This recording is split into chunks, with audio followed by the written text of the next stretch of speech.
हर हिंदू परिवार का, मुस्लिम परिवार का नहीं, बड़े बेटे को केस धारण करके उस सिख बनाता था उसको। ठीक है, तो सिख मेरा भाई है, मेरा बड़ा भाई, मेरे घर का बड़ा भाई सिख बना है। अगर वो कहता है कि तू मेरा छोटा भाई नहीं है, ये सिख अलग अलग जो जातियां बनी ना हर धर्म में, ये हमारे जो धर्म के ठेकेदार हैं इंक्लूडिंग सरदार, साले वो गलत हैं। सरदार कैसे हिंदू से कैसे लग गया सरदार? ये 500 साल पहले तो बने ना, हम पहले तो हिंदू ही थे सारे। क्या आप निज्जर को मर्डर को और पन्नू का भी चाहिए, उसके बारे में आप सपोर्ट करोगे या नहीं? बिल्कुल लेट हो गए सर उसको मारने में, और इसका जवाब जरूर लीजिएगा आप। एक बात बोलना चाहूंगा इसमें, ये जो भाई अभी पीछे खालिस्तानी बोल के गया ना, उस पे जवाब देना चाह रहा हूं मैं। सर मेरे को एक भी लीडर चाहे किसी भी पार्टी का हो, एक भी कोई एक पद अधिकारी किसी भी चीज का जिसने खालिस्तान को सपोर्ट किया हो, एक मिनट दिखा दो। एक चीज और भिंडरा वाले को हम खालिस्तान के कहते हैं, उसने मांगा, आप उसकी हजारों वीडियो मैं दिखा सकता हूं जिसमें वो बाकायदा कह रहे हैं कि खालिस्तान नहीं चाहिए। मेरा कहने का पॉइंट ये है, खत्म करता हूं इस बात को, कोई भी सरदार जो जेन्युइन है, इंदिरा गांधी का जो भी पाकिस्तान, इंदिरा गांधी का बोया हुआ पाप था भंडरा वाला जो, और वो दोनों पाप कट गए। ठीक है, सपोर्ट करने के लिए आप खालिस्तानी कह देते हो। अबे कैसे समझो तो सही बात को, क्यों पार्टियों के पीछे भागते हो? कांटे से कांटा निकल गया, कहानी खत्म हुई जो ना। सबसे बड़ी बात है, ये मेरे जो समझ में नहीं आता है, सिख को अलग क्यों किया गया है? ये भी कांग्रेस की साजिश है, वरना बुद्ध, बौद्ध, जैन और जो न सिख ये हिंदू है भाई। ये कांग्रेस पहले अंग्रेजों ने, ये कांग्रेस ने माइनॉरिटी कमीशन कर। एक मिनट मैन, मेरे को लेट मी फिनिश। पंजाबी कर दो, सुना, अरे नहीं, सिख का मतलब समझोगे नहीं आप। आपको जो है ये पहले ये अंग्रेजों ने, फिर कांग्रेस की साजिश है, इसको जो माइनॉरिटी कमीशन बना करके उसमें 4 इनको डाल दिया गया। ये भी जो सिख होगा यहाँ पे वो बात को मानने का, हर परिवार का, हर हिंदू परिवार का, मुस्लिम परिवार का नहीं, हर हिंदू परिवार का जो अपने हिंदू कौम को जिंदा रखना चाह रहा था, उसको बचाना चाहता था, वो अपने बड़े बेटे को केस धारण करके उस सिख बनाता था उसको। ठीक है, तो सिख मेरा भाई है, मेरा बड़ा भाई, मेरे घर का बड़ा भाई सिख बना है। अगर वो कहता है कि तू मेरा छोटा भाई नहीं है, तो ये बहुत बड़ा अपराध कर रहा है। वो अपने छोटे भाई को ये कह करके मैं तुम्हारा नहीं हूं, वो अपने एक मिनट नहीं सॉरी, वो बात आपकी भी ठीक है। सिख का मतलब जो नानक जैसी इस दुनिया में उससे बड़ी आत्मा पैदा नहीं हुई जो है ना। हिंदू थे ना, नानक से सब हिंदू थे, इवन ऑल 10 के 10 गुरु हिंदू थे। अब मेरे को बता दो कौन सा गुरु सिख था, एक गुरु बता दो कौन सा भी। 10 के 10 गुरु हिंदू थे। सर यही बात है, धर्म कोई भी हो, सबके लिए नॉलेज के लिए बता रहा हूं, जो गुरु गोविंद सिंह जी ने बनाया था वो सिख नहीं बनाया था, उन्होंने खालसा बनाया था। खालसा मतलब प्योर। ये सिख अलग अलग जो जातियां बनी ना हर धर्म में, ये हमारे जो धर्म के ठेकेदार हैं इंक्लूडिंग सरदार, साले वो गलत हैं। सरदार कैसे हिंदू से कैसे लग गया सरदार? ये 500 साल पहले तो बने ना, हम पहले तो हिंदू ही थे सारे। अरे उस टाइम भी हिंदू, पर दूसरी बात ये भी सोचने वाली है, पहले गुरु से लेके 10वें गुरु तक किसी ने जनेऊ नहीं पहना। ये बात भी तो बताओ ना मेरे को। नहीं, मैं बात कर रहा हूं यार, मैं बात। तो ये कहना कि सरदार हिंदू से अलग हैं, ये बिल्कुल गलत है। ये बात मान लीजिए, खत्म कर रहा हूं। और ये बात कहना, और ये अरे आपने तो कह दिया कि सिख हमारे परिवार का बड़ा भाई है। अब इसको थोड़ा सा शिफ्ट करते हैं, आप खुश है ना? बहुत बढ़िया बात बताई इन्होंने। अभी जो है ना, आप सबने सुना होगा, मैं वही बात कहूंगा जो सबने सुनी हुई है। ये कहे कि रेल अडानी को बेच दी, अंबानी को बेच दी, अडानी को बेच दी, अंबानी को बेच दी। सुना होगा आप सबने? मैं एक दिन रेलवे स्टेशन पे गया और मैं सुबह से शाम तक देखता रहा, कोई अडानी की रेल निकले, अंबानी की रेल निकले, अडानी की रेल निकले, क्या अंबानी की रेल निकले। मैं शाम तक बैठा रहा, मुझे तो कोई ना अडानी की रेल दिखाई दी ना अंबानी की रेल दिखाई दी। पता नहीं वो कहाँ गई वो रेल जो ना पाकिस्तान में चल रही है कि चाइना में चल रही है। इनविजिबल ट्रेन की बात कर रहे होंगे। सुना होगा ना सबने कि रेल बेच दी अडानी को बेच दी, रेल को बेच दी। मुझे तो भाई आज तक की अगर कोई आदमी, मैं चैलेंज करता हूँ आपके चैनल को जो है ना वो भेज दें, कोई भी आदमी अडानी लिखी हुई, अंबानी लिखी हुई कोई भी रेल का फोटो वीडियो बना के भेज बात से इत्तेफाक करते हैं जो आरोप लगता है अडानी अंबानी वाला। सर रेल बेचने का डिब्बे पे रेल कौन लिख सकता है? रेल लिखेगा। अच्छा इंडिको सुनो, अरे मैं जवाब देता हूँ भाई ने कहा अरे आजा मेरे भाई लड्डू जान आजा।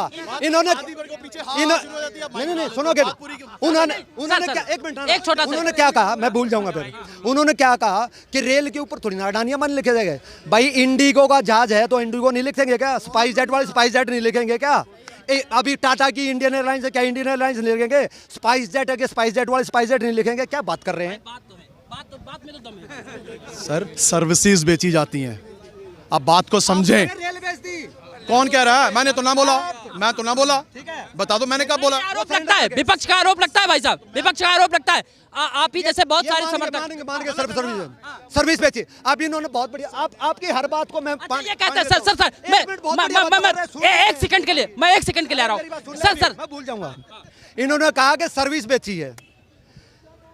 अभी बुजुर्ग होंगे कुछ यहाँ पे जो है ना, आज से 15 साल पहले, 10 साल पहले आप रेलवे स्टेशन के टॉयलेट के अंदर पेशाब कर सकते थे? इतनी भयंकर बदबू सड़ती थी। अगर लेडीज को तो इन्फेक्शन हो जाता था।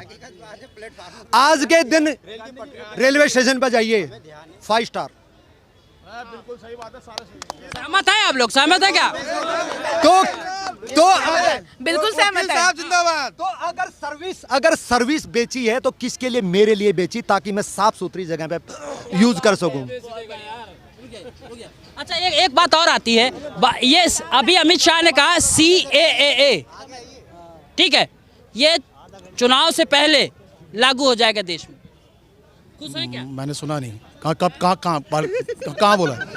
एक मिनट, हंसने की बात मैं बता दे रहा हूँ लोकल प्लेटफॉर्म पे मैं बता, पार्लियामेंट में बोला है, कहाँ बोला उन्होंने? हाँ तो कोई बात नहीं, उनको नहीं पता है। आपको पता है? नहीं, मैं इस टॉपिक पे ज्यादा नहीं आया, लेकिन न्यूज़पेपर में आया है, नियम में मुझे भी पता है CAA क्या है। अब सर को लागू होना चाहिए कि नहीं? चलिए मान लीजिए आपको नहीं पता, मैं बता दूं। जब कानून बनाया तो कानून बनाया ही लागू होने के लिए है ना। ये 3 साल बाद फिर क्वेश्चन वही आता है कि इलेक्शन के टाइम पे जैसे किसानी दोनों को हम इलेक्शन में जोड़ देते हैं, अब CAA को भी जोड़ लेंगे। बात तो वही। अब कितने साल पहले CAA आया? 2021 में। आज क्या है? 19 नहीं 1955 में आया था। करंट की बात। अच्छा, CAA कब कानून 2021 में आया? आज 24 है। लेकिन तो फिर 3 amendment साल क्यों अभी नहीं? लागू तो नहीं हुआ ना। तो फिर हम फिर इलेक्शन, यही तो प्रॉब्लम है ना। इलेक्शन से हर चीज जुड़ी ही है हिंदुस्तान में। सर कह रहे हैं हर 6 महीने में तो इलेक्शन है हिंदुस्तान में। लेकिन ममता बनर्जी कह रही है कि जब तक मैं जिंदा हूँ बंगाल में CAA तो लागू नहीं होने दूंगी। इस पे आपकी क्या राय है? अरे एक सेकंड, इस पे क्या आपकी क्या राय है? कह रहे हैं राज्य की तो है मुख्यमंत्री। उसके चाहने से क्या होगा मैम? जब एक कानून बन गया राज्य के पास एक पावर है भाई साहब। राज्य की बात होती है सर। आपके हिसाब से CAA लागू होना चाहिए, लेकिन वो लागू नहीं होने दे रही। आप इस पे क्या कहेंगे? इसमें मैं क्या बोल सकता हूँ? कुछ राय तो दे ही सकते क्या? हैं आप। CAA होता क्या है? मुझे क्या बताइए। भाई इनकी नज़र में मैं फिर दोबारा बहुत बड़ी बात करने जा रहा हूँ। मैं औरंगजेब की बात कर रहा हूँ, ठीक है? फिर दोबारा देखो मैं कहाँ से कहाँ आ रहा हूँ। इनको ये नहीं मालूम ये हमारे भाई हैं, ये ठीक है। इनकी नज़र में तो औरंगजेब भी बेगुनाह है। सही में मेरे से इनकी बात हुई थी, इन्होंने कहा था कि औरंगजेब भी है ना, औरंगजेब भी। उनको मालूम नहीं था क्या नाम है, ये क्या नाम है, जो हमारे सिख भाइयों के गुरुओं को बच्चों को शहीद किया, उनको मालूम ही नहीं था। वकील हिसाब से समझ लेते हैं कि आखिर में ये कानून ठीक है कि नहीं। शिफ्ट ये होता है, इतने लोगों की लिस्ट आ गई, ईसाई आ गए, पारसी आ गए, बौद्ध आ गए, जैन आ गए, सब आ गए, हिंदू भी आ गए। पारसी नहीं, अच्छा माफी चाहूंगा, ईसाई तक आए। नहीं ईसाई भी नहीं, हाँ। ईसाई भी नहीं। हाँ। और पारसी आए ईरान से, ये जो क्रिश्चियन आए यूरोप से। नहीं, मैं बात किस कर रहा हूँ? हिंदू से CAA तीन देशों से जो लौट के आए। वो आए हैं, वो इसलिए एक नहीं आए तो धरना प्रदर्शन। मुस्लिम को छोड़ करके, क्योंकि उसका कॉन्सेप्ट समझो। CAA का मतलब ये है कि जो पाकिस्तान में, अफगानिस्तान में और बांग्लादेश में जो माइनॉरिटी हैं वहाँ पे, वो क्यों, और आपको भी पता है वहाँ पे क्या हाल है, कितने थे उस टाइम पे देश आज़ाद हुआ, आज कितने हैं, कितना मार मार के काट काट के याद कन्वर्ट कर दिया। 12 से 14 साल की लड़की को उठा ले जाते हैं, उसको धर्म कन्वर्ट करके उसको कोई ऑप्शन या अगर ऑब्जेक्ट करोगे मार दिया जाओगे, ठीक है। उनको जो जिसकी बहन बेटी सुरक्षित नहीं, अगर वो यहाँ पे आ जाए, अगर हम हिंदू, एक ही तो राष्ट्र था, एक ही तो पूरे वर्ल्ड के अंदर इनके तो चम्मन है मुसलमानों के, तो उनको अगर कोई दिक्कत हो चम्मन में और कहीं चले जाएं, वहाँ साला हिंदुस्तान को धर्मशाला है भाई। एक ही तो देश है जहाँ पे, वहाँ पे जो प्रताड़ित लोग हैं वो, अदरवाइज जो ठीक ठाक वो क्यों आएगा। पहली बात तो चल के मैं अगर यहाँ से छोड़ करके मैं कहीं जाऊँगा तो तभी जाऊँगा, मैं प्रताड़ित हूँ। तो वो जो आ गए तो उसको इंसानियत के नाते, ठीक है, उनको यहाँ का सिटीजनशिप दिया जा रहा है।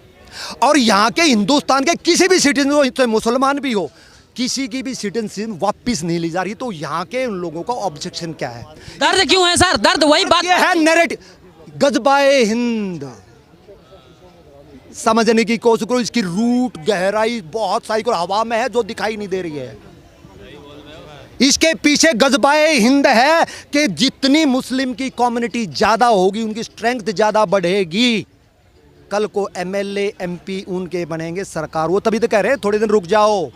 फिर भाई भाई कहाँ गया? फिर भाई भाई कहाँ गया सर? भैया वो यहाँ पे भाई है, यहाँ भाई है, यहाँ पे भाई है। ये सो कॉल्ड जो है ना सेकुलरिज्म, ये इंदिरा गांधी ने बहुत बड़ा क्राइम किया था, सेकुलरिज्म वर्ड ला करके पढ़ उसके अंदर जो है ना, सेकुलरिज्म हिंदुस्तान का सेकुलरिज्म नहीं है।